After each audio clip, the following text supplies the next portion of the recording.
Hello, welcome back to the Healing Within Wellness LLC mental health video series. I love to come on, give little tips and tricks to help first responders or help their families, whoever it is that needs just that extra little bit of support with whatever is coming up for you right now. And today I want to talk a little bit about beach ball technique.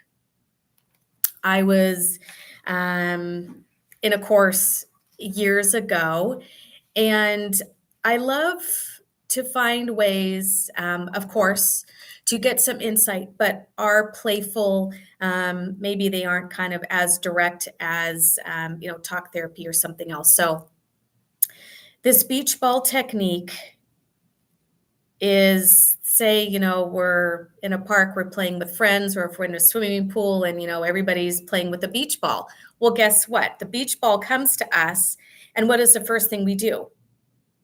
We bat it away, right? It's like a hot potato. It's like, no, no. And we keep the game moving, right?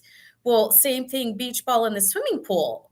If we try to take the ball and submerge it, eventually, as soon as we let go, it's going to pop back up again at us, right?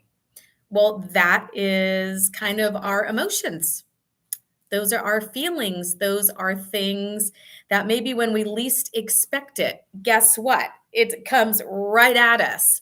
Or it surfaces, we become aware of something, we get uncomfortable about it. And what do we want to do?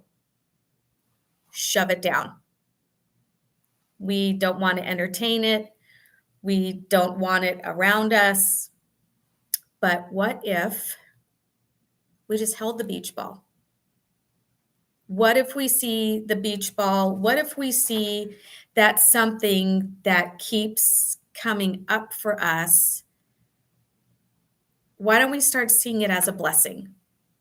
Why don't we start seeing it as something that we can, for a moment, we can entertain or tolerate? And I know this this is uncomfortable. I know it's certain things are not fun when they come into our space. And I understand that. But the more we bat it away, the more we shove it down, the bigger it gets.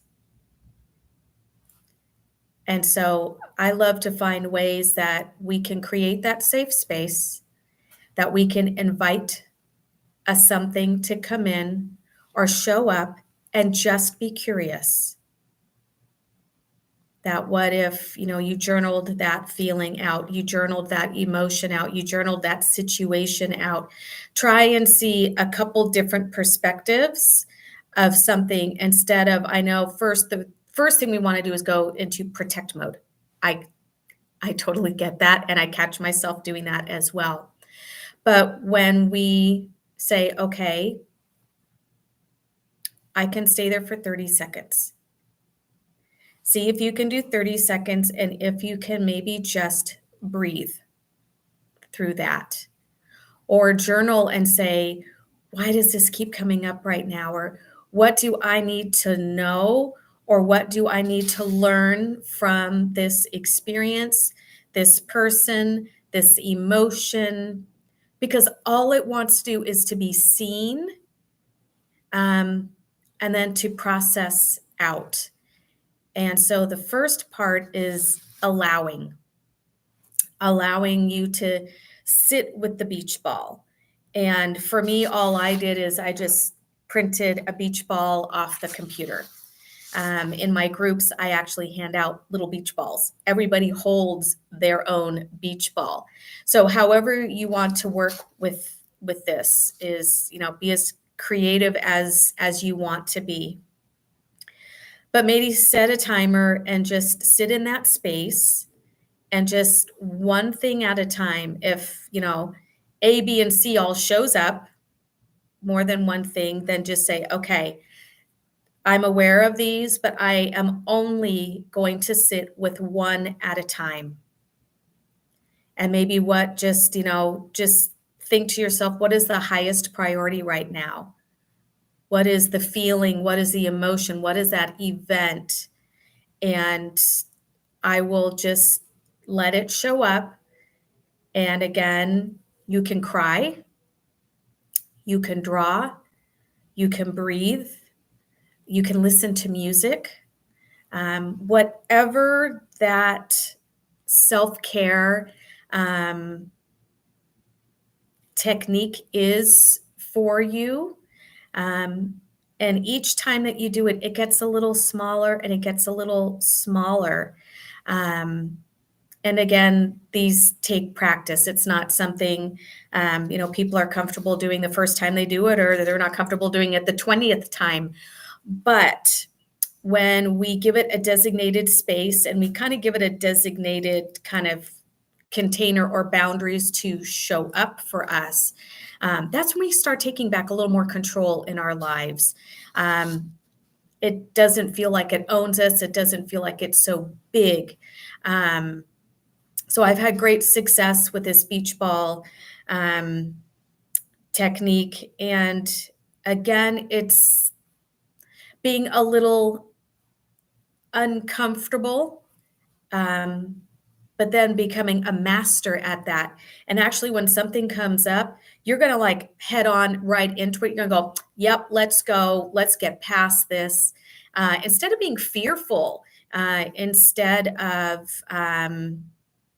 kind of having a negative reaction to it, it's a piece of you that wants to be seen and actually wants that healing and that forgiveness and that grace. So when we keep denying a part of ourself, that's when we don't feel good. And that's when then that part or that situation, it just gets louder and louder till, we're forced to pay attention. And then that could be maybe a physical illness or, something is getting our attention is the big thing here. So, call it gut, call it intuition, call it universe, whatever you want to call it. We can't go through life ignoring. That's not healthy either. So I welcome your comments and your feedback, of course. Please like and subscribe to these videos. And a way to get a hold of me is through my website, www.healingwithin.us. To make an appointment with me, my scheduling app is Healing Within Wellness LLC .janeapp.com. And anything else that's maybe a little personal, you have specific questions, my email is healingwithin11@gmail.com. So thank you so much. And this is actually a fun activity. So I invite you to get a beach ball and let me know how it goes. Okay, be well.